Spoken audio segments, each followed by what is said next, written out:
ಸಾಮಾನ್ಯವಾಗಿ ನಾವು ಯಾವೇ ಪುಸ್ತಕವನ್ನು ನೋಡಿದಾಗ ಅದರ ಮುನ್ನುಡಿ ಆ ಪುಸ್ತಕದ ಒಳಗೇನಿದೆ ಅಂತ ಹೇಳುತ್ತೆ ಅಲ್ವಾ. ಆದರೆ ಭಾರತದ ಸಂವಿಧಾನದ ಪ್ರಸ್ತಾವನೆ ಇದೆಯಲ್ಲ, ಅದು ಕೇವಲ ಒಂದು ಪರಿಚಯ ಪತ್ರ ಅಲ್ಲ. ಅದು ನಮ್ಮ ಸಂವಿಧಾನದ ಆತ್ಮ, ಅದರ ಹೃದಯ ಇದ್ದ ಹಾಗೆ.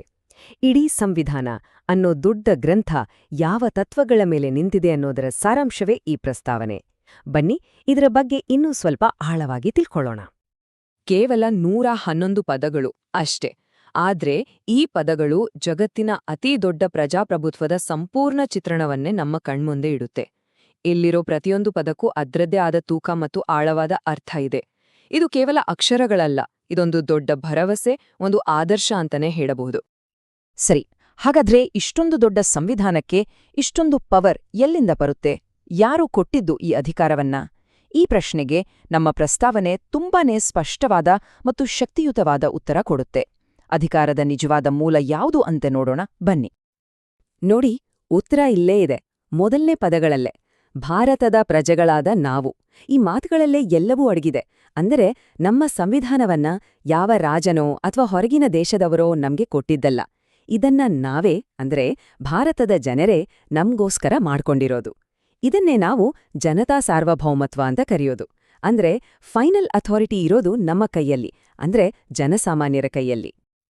ಈ ಮೂಲಭೂತ ತತ್ವಗಳು ಇದೆಯಲ್ಲ, ಇವುಗಳು ಕೇವಲ ಒಂದು ಭಾಷೆಗೆ ಅಥವಾ ಒಂದು ಜಾಗಕ್ಕೆ ಸೀಮಿತವಾಗಿಲ್ಲ.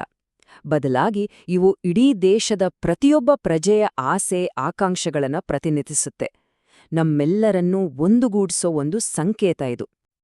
ಸರಿ, ಹಾಗಾದ್ರೆ ನಮ್ಮ ಪ್ರಸ್ತಾವನೆ ಭಾರತ ದೇಶವನ್ನ ಹೇಗೆ ವರ್ಣಿಸುತ್ತೆ, ಯಾವೆಲ್ಲ ಪದಗಳನ್ನ ಬಳಸುತ್ತೆ ಅಂತ ಒಂದೊಂದಾಗೆ ನೋಡೋಣ ಬನ್ನಿ. ಈ ಪದಗಳು ನಮ್ಮ ದೇಶದ ಮೂಲ ಸ್ವರೂಪವನ್ನೇ ಹೇಗೆ ಕಟ್ಟಿಕೊಡುತ್ತೆ ಅಂತ ಗಮನಿಸಿ. ಮೊದಲನೇ ಪದ ಸಾರ್ವಭೌಮ. ಸಿಂಪಲ್ ಆಗಿ ಹೇಳೋದಾದ್ರೆ, ಭಾರತ ತನ್ನ ನಿರ್ಧಾರಗಳನ್ನ ತಾನೇ ತಗೊಳ್ಳಕ್ಕೆ ಸಂಪೂರ್ಣವಾಗಿ ಫ್ರೀ ಆಗಿದೆ. ನಮ್ಮ ದೇಶದ ಒಳಗಿನ ವಿಚಾರ ಆಗ್ಲಿ, ಹೊರಗಿನ ವಿಚಾರ ಆಗ್ಲಿ, ಬೇರೆ ಯಾವ ದೇಶನೂ ತಲೆ ಹಾಕೋ ಹಾಗಿಲ್ಲ. ನಮ್ಮ ದಾರಿಯನ್ನ ನಾವೇ ನಿರ್ಧರಿಸ್ತೀವಿ. ಎರಡನೇದು ಪ್ರಜಾಸತ್ತಾತ್ಮಕ. ಇದು ಕೇಳೋಕೆ ಸಿಂಪಲ್ ಅನ್ಸಿದ್ರೂ ತುಂಬಾನೇ ಪವರ್ಫುಲ್ ಕಾನ್ಸೆಪ್ಟ್. ಅಂದ್ರೆ ಇಲ್ಲಿ ಸರ್ಕಾರ ನಡೆಯೋದು ಜನರ ಇಚ್ಛೆಯಂತೆ. ನಾವೇ ವೋಟ್ ಹಾಕಿ ನಮ್ಮ ಪ್ರತಿನಿಧಿಗಳನ್ನ ಆರಿಸ್ತೀವಿ, ಅವರೇ ನಮ್ಗೋಸ್ಕರ ಆಡಳಿತ ಮಾಡ್ತಾರೆ ಅಲ್ವಾ. ಮೂರನೇದು ಗಣರಾಜ್ಯ. ಇದ್ರ ಅರ್ಥ ಏನು ಅಂದ್ರೆ, ನಮ್ಮ ದೇಶದ ಅತ್ಯುನ್ನತ ಹುದ್ದೆ ಅಂದ್ರೆ ರಾಷ್ಟ್ರಪತಿ ಸ್ಥಾನ, ಅದು ವಂಶಪಾರಂಪರ್ಯವಾಗಿ ಬರೋದಲ್ಲ. ಯಾರೊಬ್ರ ಮಗ ಅಥವಾ ಮಗಳು ಆ ಸ್ಥಾನಕ್ಕೆ ಬರೋಕೆ ಆಗಲ್ಲ. ಚುನಾವಣೆಯ ಮೂಲಕ ಯಾವುದೇ ಅರ್ಹ ಭಾರತೀಯ ಪ್ರಜೆ ಆ ಹುದ್ದೆಗೆ ಏರ್ಬೋದು. ಇದು ಎಲ್ಲರಿಗೂ ಸಮಾನ ಅವಕಾಶ ಇದೆ ಅಂತ ತೋರಿಸುತ್ತೆ. ಇಲ್ಲಿಯವರೆಗೆ ನಾವು ಮೂಲ ಪ್ರಸ್ತಾವನೆ ಬಗ್ಗೆ ಮಾತಾಡಿದ್ವಿ. ಆದ್ರೆ ಕಥೆಯಲ್ಲಿ ಒಂದು ಟ್ವಿಸ್ಟ್ ಇದೆ. ಸಂವಿಧಾನ ಜಾರಿಗೆ ಬಂದ ಸುಮಾರು 27 ವರ್ಷಗಳ ನಂತರ, ಅಂದ್ರೆ 1976ರಲ್ಲಿ ಈ ಮೂಲ ಪ್ರಸ್ತಾವನೆಗೆ ಒಂದು ದೊಡ್ಡ ತಿದ್ದುಪಡಿಯನ್ನ ತರಲಾಯಿತು. ಇದು ಪ್ರಸ್ತಾವನೆಯ ಇತಿಹಾಸದಲ್ಲೇ ಒಂದು ಹೊಸ ಚಾಪ್ಟರ್ ಶುರುಮಾಡಿತು. ಹಾಗಾದ್ರೆ ಏನದು ಬದಲಾವಣೆ? ನೋಡಿ, 1976ರ 42ನೇ ತಿದ್ದುಪಡಿಗಿಂತ ಮೊದಲು ಸಾರ್ವಭೌಮ ಪ್ರಜಾಸತ್ತಾತ್ಮಕ ಗಣರಾಜ್ಯ ಅಂತಾಯಿತು.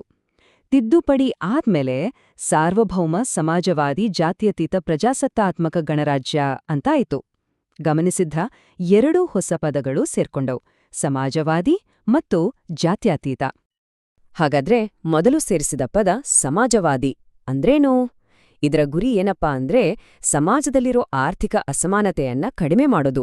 ಸಂಪತ್ತು ಕೆಲವೇ ಜನರ ಕೈಯಲ್ಲಿ ಸೇರದೆ ಎಲ್ರಿಗೂ ನ್ಯಾಯಯುತವಾಗಿ ಹಂಚಿಕೆ ಆಗ್ಬೇಕು ಅನ್ನೋದು ಇದರ ಉದ್ದೇಶ.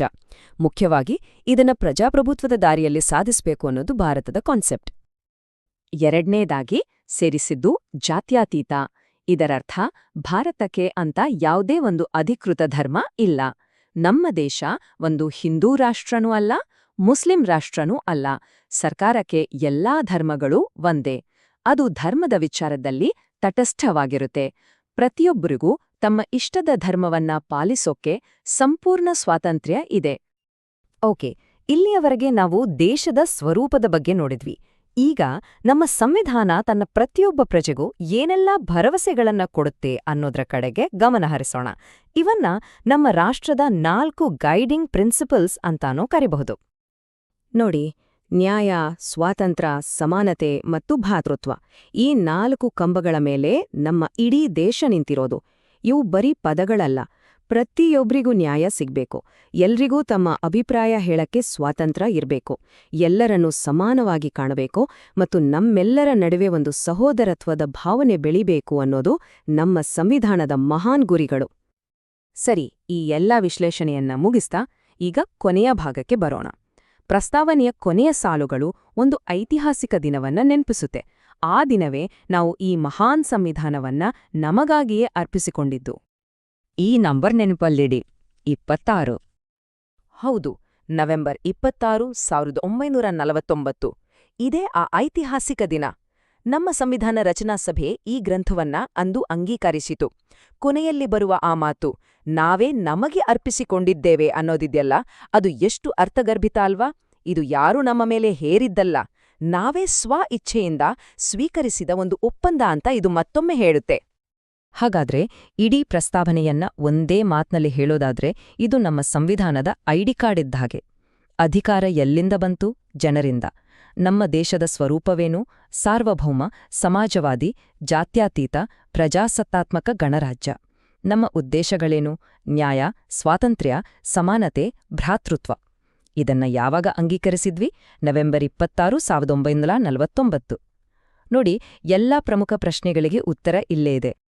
ಕೊನೆಯದಾಗಿ ಒಂದು ಯೋಚನೆ ಮಾಡೋಣ. ನಮ್ಮ ಸಂವಿಧಾನವನ್ನ ಬರೆದವರು ನಮ್ಗೋಸ್ಕರ ಒಂದು ದಾರಿದೀಪವನ್ನ ಹಚ್ಚಿ ಹೋಗಿದ್ದಾರೆ. ಸುಮಾರು 75 ವರ್ಷಗಳಷ್ಟು ಹಳೆಯದಾದ ಈ ಮಾತುಗಳು ಇವತ್ತಿನ ಈ ವೇಗದ ಜಗತ್ತಿನಲ್ಲಿ ನಮ್ಗೆ ಯಾವ ದಾರಿಯನ್ನು ತೋರಿಸ್ತಾ ಇವೆ? ಇದ್ರ ಬಗ್ಗೆ ನಾವೆಲ್ಲರೂ ಯೋಚಿಸ್ಬೇಕಾಗಿದೆ.